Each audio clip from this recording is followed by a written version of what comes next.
Hello, everybody. Welcome to Lettermen Row. I am Jeremy Birmingham. This is Talking Stuff, the Ohio State recruiting podcast brought to you by Buyers Automotive. If you're looking for an auto, go to buyersauto.com and check out their selection of new and used vehicles in Central Ohio and from anywhere else because the internet is awesome. Today, myself, Andrew Ellis, and Zach Carpenter will talk about all things Ohio State football recruiting related, including the upcoming top three list for Xavier Nwankpa, whether or not the Buckeyes need a new linebacker recruit in the class of 2022 and more. So let's get to it. Welcome, my boys, Andrew, Zach, talking stuff. We're talking stuff about Ohio State football recruiting. Guys, it seems like we're entering this little stretch where there's a lot of key visits coming up for guys that the Buckeyes have been recruiting a long time.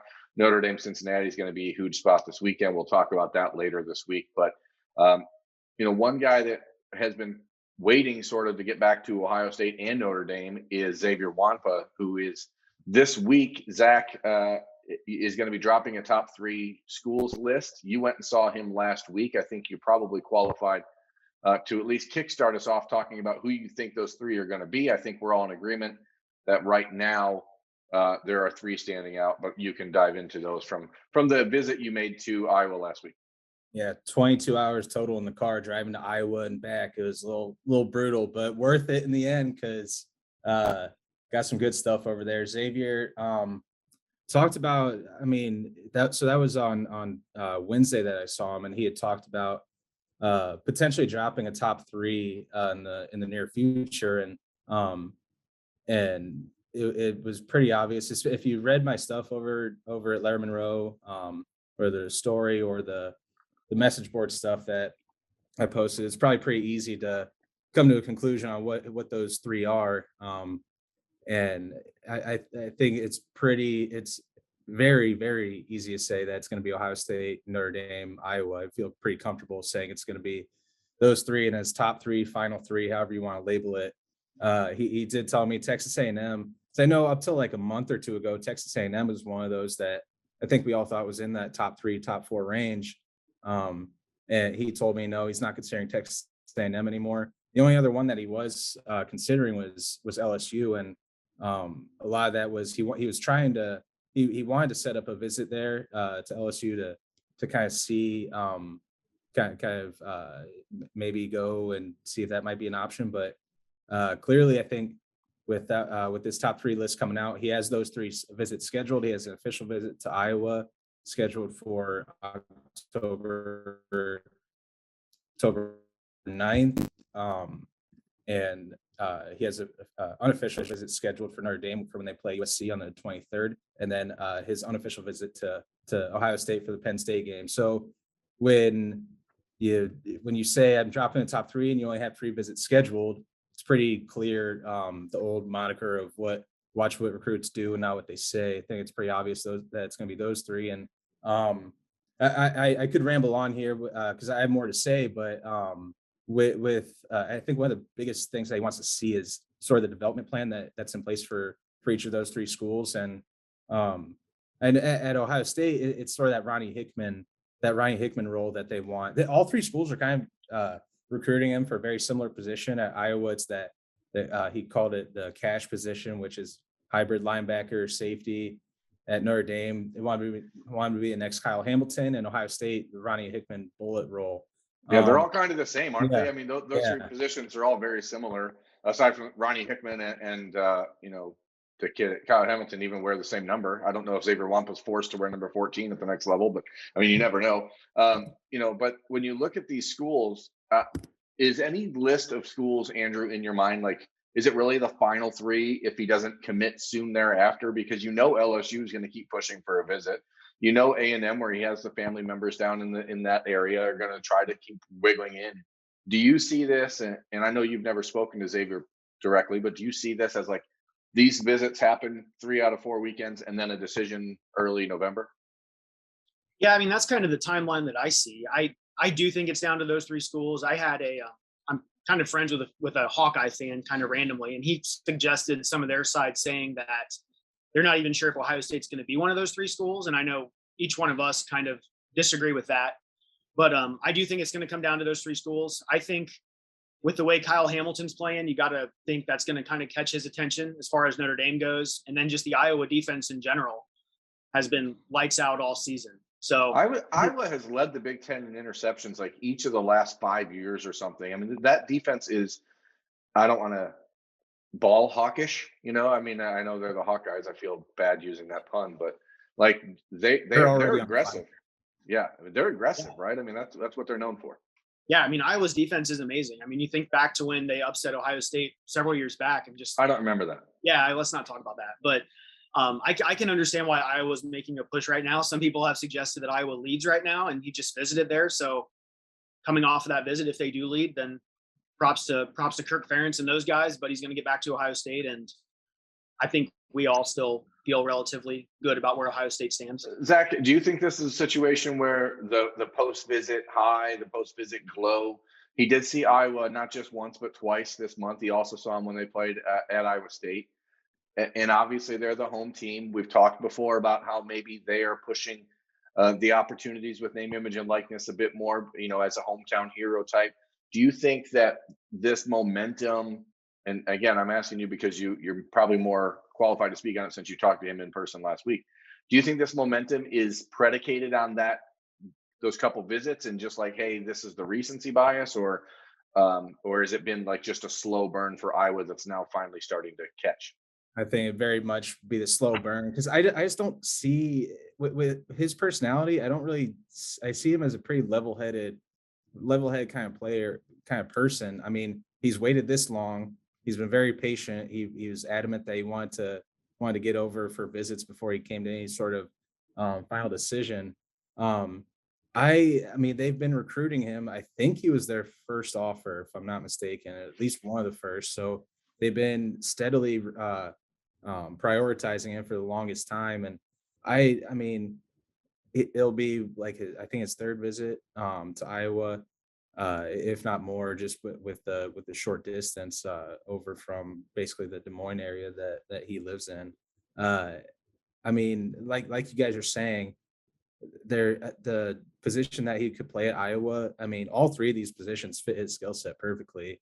The Iowa one, I'm doing a story, sort of a breakdown. Ronnie Hickman, Kyle Hamilton, and Dane Belton are the three guys that are sort of the coaching staffs of each one are saying, hone in on this guy, like watch him for the sort of the vision we have for you. And I just want to say, watching Kyle Hamilton, I like, who wouldn't want to fill that role when they're telling you Marcus Freeman is pitching like, we want you to be the next Kyle Hamilton. He's flying all over. He's used in blitzes. I mean, but isn't this a situation where, like, okay, so Ohio State, right? For the couple of years after Malik Hooker finished his career at Ohio State, every conversation with every safety was, you're going to be the next Malik Hooker. But then don't you have to like be Malik Hooker to be that guy? I mean, I know that Xavier Nwankpa is obviously a top 5 safety prospect in this class, but what you're talking about with Kyle Hamilton is a different type of breed. Malik Hooker athletically is not something that you can just emulate because people say you're going to play the same position, right? Like you have to fit that spot. And after seeing Xavier a couple times, I have no doubt he can play at the next level very quickly. I think he's going to be a superstar. But I laugh at those sort of conversations because, like, you can tell kids, oh, you're going to be the next Chase Young, but like Chase Young's pretty hard to be like, you know what I mean? And so I do need to back up because I made this clarification in the message boards. He didn't word for word say they want me to be the next Kyle Hamilton. Freeman's idea is he wants me to do what Kyle Hamilton does, which, though, like we're saying, that's kind of, I mean, that's kind of the same thing, kind of same vision and idea without saying it word for word. But yeah, it's funny, we joke about the next Chase Young or the next Joey Bosa, because you sell high on that vision, honestly. Like you become a Heisman finalist or whatever, and it's easy to do the name brand recognition type of stuff with those kind of guys. Andrew, I have a thought. Do you think that this class of 22, and I'm just willing to call it out here, there's a lot of kids in this class that are very confusing to follow, because I think most people believe had Xavier Nwankpa made a college decision 4 months ago, he would have been committed to Ohio State in June, right? Do you think that there is any sort of gamesmanship happening here where there's purposeful misinformation slash disinformation being put out there? The idea that Iowa sites are propagating that Ohio State may not be in the top three seems so removed from reality to me that I wonder if it's being done intentionally. Yes, I think there is. I mean, these guys see what's being said. They see the future cast, the crystal ball picks. They see all of that stuff. Now, I don't know how many of them are like going out of their way to kind of, get people off their trail. But I do think there's a little bit of gamesmanship going on with several of Ohio State's top targets right now. Yeah, I have to think there is. Because, again, I don't know how, and Zach, I mean, again, you were there talking to him last week. How could anyone get the idea that Ohio State is struggling to stay in the conversation here? I mean, that doesn't really make sense to me because it's pretty clear. I mean, he's been to campus. I mean, the relation we talked about this so many times. The relationships he has with guys like CJ Hicks and Kyon Grays and Jair Brown too. I mean, me and Berm were out at the opening and seeing those three, CJ, Kyon, and Xavier. Just, I mean, Berm has like a photo album cover. Yeah, they're inseparable. It's almost like a picture of little kids walking to the fishing hole. You know what I mean? Like little kids. Yeah. So I don't know. The entire idea. It's like the Sandlot. Remind you to Stand By Me for the Sandlot. Yeah, the entire idea is kind of crazy to me, and I think with a player like that, we're just in a position where you have to wonder if there's some sort of gamesmanship happening. And another player that Ohio State, we're talking about big visits coming up, but a guy that I don't think is playing any games is Caden Curry, who is, talking about making his official visit to Bama. It might be this weekend. It may be a month from now. But like, this is a kid who, Andrew, just seems totally fine with his recruitment taking as long as it takes for him to visit the places he wants to visit and to feel good about a decision. Yeah, no, I'm totally with you on that. He does not seem like a game player at all. I think he's just handling the process in a meticulous manner. And we said it before, his baseball schedule kind of prevented him from getting out and taking some of those visits. And now he's got the opportunity to do that. So, I mean, why not do that? So again, Zach, because you've been on the road a little bit more recently, as I'm covering the team on the weekends, I'm not seeing these kids as much as you are in person. With the Alabama official visit happening soon, whether it's this weekend or a month from now, do you feel like the Tide are as serious a threat to Ohio State as Indiana is? Well, like you said, if he visits, then absolutely they are. He took an unofficial visit to Alabama this summer, but he's really close to locking in his Alabama official visit for either a game in October or early November. And like I said, yeah, he got there, but it's very important to work your way back around, because the only other two schools in his top five that he's taken official visits to are Ohio State and Indiana. And I'm not really confident that he gets down to Clemson, or that he winds up getting to Oregon. He's still working those out, but I do think, I mean, Alabama is a legit option. He has good relationships down there, and they want him to fill the same role that Ohio State does, which when you combat those two things, Indiana wants him for this bowl position where he'd be used all over, sort of a pass rushing defensive end, linebacker. It would be Emma versus Ohio State with the way they want to use him. Similar development paths to get into the NFL. I think Ohio State would have the upper hand there, just because the relationship he has with Larry Johnson has been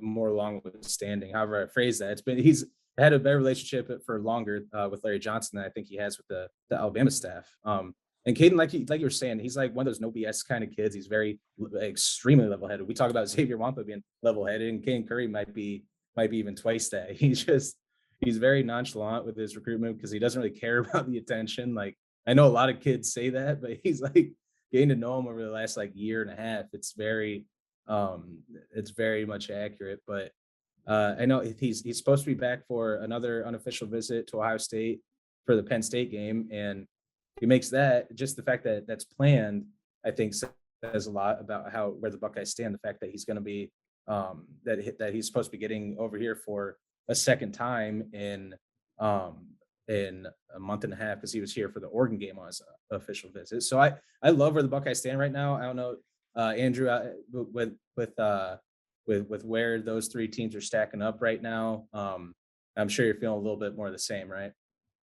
Yeah, I mean, but like you said, if he gets down to Tuscaloosa, all bets are off, because we've seen those recruitments change immediately as soon as they step foot on Alabama's campus. But I think there's reason for optimism still for Ohio State and Caden Curry.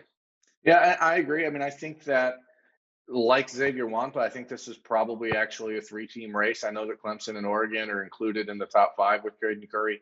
I just don't buy either of them as a viable contender in that recruitment right now. And I also, in Zach knows him better than I do, but I the sense I've gotten from Caden and from his family in the minimal amount of time I've talked to them is that going as far away as Tuscaloosa just doesn't seem like something that is likely in my mind. I know that Alabama has that sort of cachet where they can overcome that in a way that a lot of other schools can't, similarly to Ohio State for kids from California or Arizona or Texas or whatever. But I think if you look at it, and if the goal is, and the biggest priority is to get to the NFL, the Ohio State defensive line production and development is better than Alabama's. And I know that's going to sound crazy to some people, but if you look at the kids from Bama who are getting into the NFL, you're talking about kids who are just physical marvels, the 6'4", 400-pound guys who run a 3.1 or something. And like, they're going to get to the NFL no matter what. When you're talking about a combination 3-tech, 6'3", 6'4", 240, 260-pound guy, that's Larry Johnson. That's where Larry Johnson makes his money, and it's taking a guy like that, refining the talents that he already has. And again, no one in the country is probably as high on Caden Curry as a prospect as I am. I think he's a top 20 player in the country. I don't think there's any doubt about it in my mind that, as I've said here and everywhere else, he would be a top 25-star prospect if he was in Florida or Texas or California. And I think that Larry Johnson's ability to get the most out of guys like him, not necessarily, again, I know Alabama makes first-round players at every position, but what Larry Johnson can get out of guys like him is different. Am I wrong? And along with that, yes, I agree. He's probably a top 30 player, and like you said, top 20. But he still needs a coach like Larry Johnson to take him where he wants to go, and be a 3-and-out or 4-year player, however many years it is. I mean, with the way that he's going to be used as sort of that pass rushing 3 technique, it may be used on the defensive end. I think the tools that Larry Johnson would give him are probably better than any other that you're going to see in the country. And they also have, we talk about this with a lot of guys, where the guys Larry Johnson recruits a lot of times are very similar in personality as far as being laid back and not over the top. And that's obviously, other than when he's on the field, that's how Caden Curry is. I mean, and then we talk about the motor. I think we've said the word motor like 25 times when talking about Caden Curry, but that's like the number one.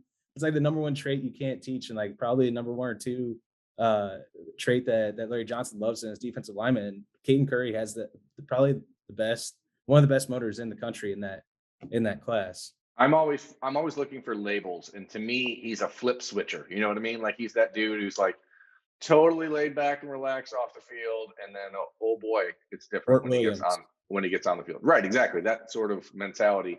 And that's the type of guy that, generally speaking, has been very common at Ohio State in the last few years. I think it is Ohio State and Indiana, and I think that it doesn't hurt Ohio State that Indiana's program does not look to be quite as on the ascent as they did a year ago, because right now, if you've watched any of the Hoosiers games, you realize that maybe last year was a little bit of smoke and mirrors, but that's neither here nor there. Speaking of guys who are flip switchers, love that label. I think I'm gonna get that tattooed upon me. Tattooed.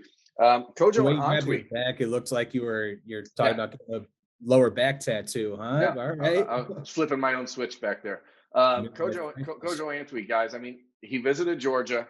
It was a under the radar visit, which meant I don't want anyone to find out about this. Andrew, why would a player not want recruiting websites to know he was making a visit to a place like Georgia? Well, either that player just does not like the spotlight whatsoever, Check. Or That's Kojo Antwi, right?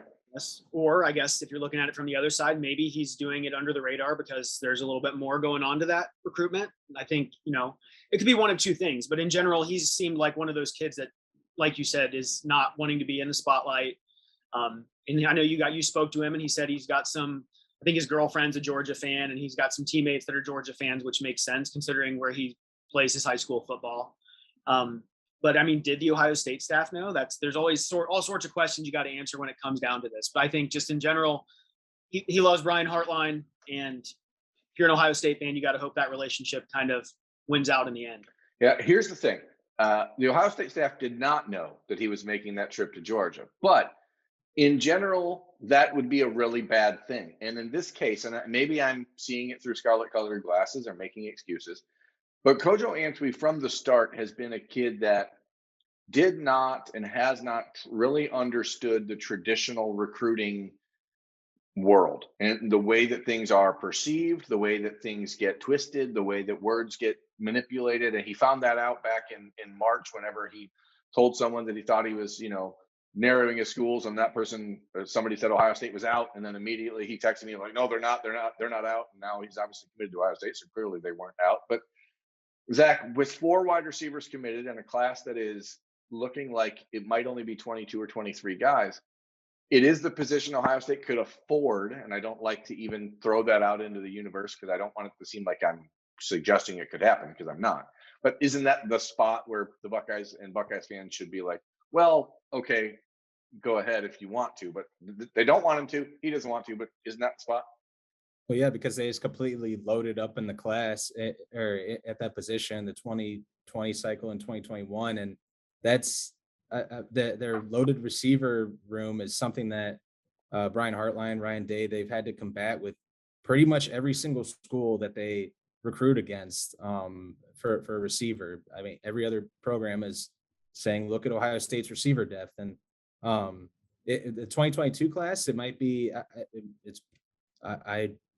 it might be well-founded that that's a negative recruiting pitch. When you look at the 23 class and beyond, I think that's a little misguided because most of those guys will be gone. But you're right. You have Jackson Smith and Jibba, Julian Fleming. You have Caleb Burton and Kyan Grays, who I think we're in agreement that he's probably the most underrated receiver in the country. And then you have Caleb Brown. And like we talked about before, you're recruiting guys who all sort of fit that same mold physically with what they can do.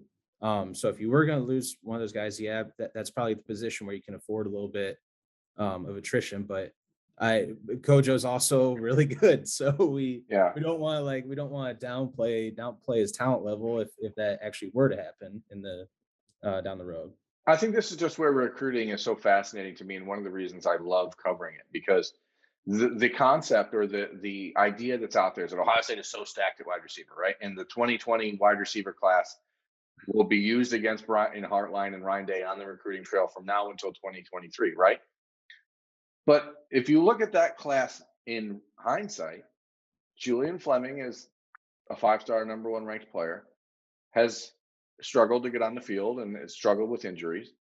Jackson Smith and Jigba clearly is a viable contributor and a potential number 1 pick as an early departure next year. Mookie Cooper is gone and out of the program, and G. Scott is playing tight end. Then you look at the 2021 class and you look at Emeka Ibuka and Marvin Harrison. It's very likely to me those two are each 3-and-done players. And so they're gone by the end of the 23 year. Like, all of a sudden, it's so easy to point to a program and say, well, this team's loaded here. What are you doing? But then it's so easy for Ohio State to look back and say, hey, this is not true, because we can show you exactly what's going to happen here because they have proof in the pudding. You look at a place like Georgia recruiting Kojo Antwi, and he said as much with Jake Roos from On3 Sports that they've really been picking it up in the last few weeks. But Georgia's trying to sell him on this hope that, hey, this is what our offense is going to be now in the future, because we're trying to throw the ball more with JT Daniels. But Georgia's offense has been a very run-heavy offense for the last decade. So they're selling hope, and Ohio State's selling proof, but Georgia's trying to point to Ohio State's proof as a reason that their hope is better. That doesn't make any sense, but isn't this what college football recruiting is about? Nonsense. Yeah, I feel like that's something that Brian Hartline could easily combat.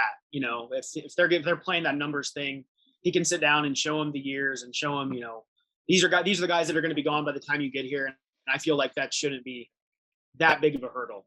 And like I was saying, it's probably a misguided. I think in the 2022 class, I know Bernie just made the argument, but I still think in the 2022 class, when you're recruiting those type of guys, you probably could make a relatively sound pitch if you're another program recruiting against them, against the receiver depth. But once you, like I was saying, once you look at the 23 class and beyond, or 23 year and beyond, I think that negative recruiting pitch becomes a little bit misguided. And either way, I'm not really going to be the one to count out Brian Hartline and really any given recruitment, even if it's not a receiver, because we've seen him be used in the Ja'Kalen Johnson recruitment. That's the first one that comes to mind. But he's the guy that opened the door for JT Tuimoloau in Seattle as well. So, I mean, obviously Hartline knows what he's doing. And I mean, that's the point, Zach, right? I mean, the guy has proven it over and over. And if people are worried about it, they probably shouldn't be. Yeah, I mean, essentially, yes. Which is why I think I don't know if we want to get into the Cardinal Tate recruitment. I know he's set for a Notre Dame visit this weekend. I think he's going to be getting back to Ohio State at some point for a game, potentially this month. But it's along those same arguments, because we've had that debate before of, and they're going to be, if you recruit, like, it's a good problem to have. And if you're Ohio State, you can't really complain when other schools are making those negative pitches, because if you're going to bring in that much talent, that's sort of one of the quote unquote downfalls, is they're going to try to use that against you. Andrew, isn't that like the wildest recruiting pitch though? Like, you're not good enough to play there, so come to our school. Yeah, I've never understood it. I mean, I know it happens everywhere, but it's just, when you look at it, it's a very weird pitch. I've always felt that way. Exactly the same pitch that Emeka Ibuka, they tried to get him on, and then he said, I want that. Like, I want there to be a bunch of other 5 stars. Speaking of other 5 stars, CJ Hicks is one of just 2 linebackers committed for Ohio State in the class of 2022. The other is Gabe Powers, who, as I look at it and I watch Gabe's film, I'm still not entirely sold he's a pure linebacker, and he could end up playing with his hand in the ground as long as he gets bigger, and he's 6'4", almost 245, 250 pounds now. With Dallas Gant, Kayvon Pope leaving the program in the last week, even though they're both seniors, they both did have an extra year of eligibility ahead of them if they wanted it because of the super senior designation. And I think both of them are intending to take it. That's why they're leaving and transferring to get an opportunity to play somewhere else next year. Does Ohio State need another 2022 linebacker? I wrote about it on Monday or Tuesday. What day is it? I don't know. I wrote about it this week on Lettermen Row, but my stance is that right now they don't, because of reasons. But I'm interested in your guys' thoughts. Andrew, first. I mean, I don't know why it took this Dallas Gant and Kayvon Pope situations for me to kind of reassess this, since, like you said, they're both, seniors, and their status isn't really going to impact these guys all that much. But I just kind of looked at it again, and I feel like they probably should try to add another 2022 linebacker, but I just don't know who that guy might be. Do you go back and look at like Jalen Walker, that's already off the board with Georgia, or do you? Well, you certainly look at him, but it may not be worth your time, right? I mean, or is there somebody who's kind of blowing up during their senior season? I don't know, but I do feel like they could afford to add another body to the class, because I don't know where Gabe Powers is going to play either. So I'm leaning yes. They could definitely afford to add him, but it's also add another linebacker. But I mean, it's also sort of the same debate we have with quarterback recruiting, right? Where like, do you have an Ohio State quality player at that position that you could realistically add, and not just add a body, just add a body? Yeah, especially because the transfer portal's there. So if you want a 1-year rental, it's way easier to do that. That, and looking to the 23 class, they're able then to I mean, there's a group of 5-star, borderline 5-star talents. I mean, Sonny Styles, obviously, that hybrid linebacker, safety, defensive end, all world unicorn or whatever. You got Troy Bowles and Tamir Robinson as a couple other top targets. So it makes that pitch a little bit easier, I guess, if you only have that 2 linebacker class in 2022, and one of them you don't know for certain if he's going to be a linebacker. I mean, with Gabe Powers, that's always been on the table. The pitch from, I mean, the vision from Al Washington and Ryan Day and the staff is for him to play outside linebacker. But also with the Sam linebacker kind of going shifting towards that bullet position, maybe they retool plans. But yeah, but he's always been open to the idea. If my body naturally goes that way, I would be at least willing to consider a switch defensive end. So. Yeah, when I've seen Gabe the last couple of times, I can't help but notice that his body is going that way. Yeah, he gets bigger. He gets bigger and stronger like every month or 2 months. And that's not a bad thing, obviously. The idea here for Ohio State, as we talked about before, is to recruit the biggest, fastest guys you can and then let them play wherever feels best. But I totally agree, Zach. I think that the pitch gets easier. And this is one of the reasons why when Dasan McCullough flipped to Indiana, I thought it was you never want to lose anybody, but it was clear Ohio State wanted 3 linebackers in this class initially. But when he decommitted and flipped, and then the Buckeyes were able to add Paulie Neoteote on the transfer portal, it made it so that you're like, okay, you get Neoteote for next year because he will be back for his.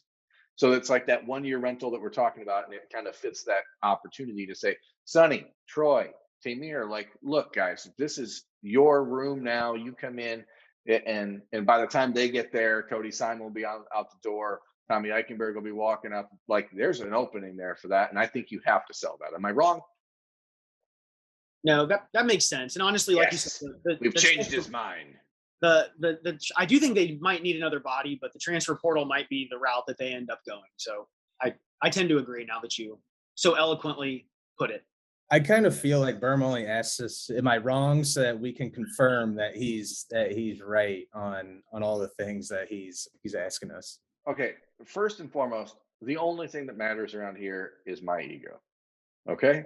As long as that is satisfied, the rest of the world can keep on spinning. You know, you're literally reminding me. One of my buddies asked me the other day. He's like, we're in the same fantasy football league together. He's like, hey man, who do you think has the best roster? Who do you think is going to win the championship? I said me and someone else are 2 best. He's like, oh, okay, cool. Like, you don't think I'm going to win it? It's like he only asked me what I thought so that I would hoping that I would say, I think you're going to win it, dude. Like, yeah, objectively. Andrew and I are in the same we're in a shared fantasy league, and my team's name is the worst fantasy team in the world. And somehow I'm 2-1, and I drafted 3 quarterbacks. I drafted Kyler Murray, Lamar Jackson, and Justin Fields. So it's gone pretty well to this juncture. Mine did not go well. I went on a first date while I was having a fantasy draft, and I accidentally drafted 2 kickers, and I got projected to finish last in the league. So I think that league that team might already be. Did you guys get engaged yet? Yeah, the first date. Like, hey, excuse me, I know. Okay, so you're from Pickerington, huh? All right. Talking stuff. We're going off the rails. That means it's time to go. Guys, we can talk about engagements later. That's Zach Carpenter, Andrew Ellis. I'm Jeremy Birmingham. This has been Talking Stuff presented by Buyers Auto on Lettermen Row. Head over to lettermenrow.com for all your Buckeyes news, recruiting info, and more. And please consider giving us a subscription. Look at on3.com. We're excited to be part of that and growing with the company. So thanks for watching. See ya.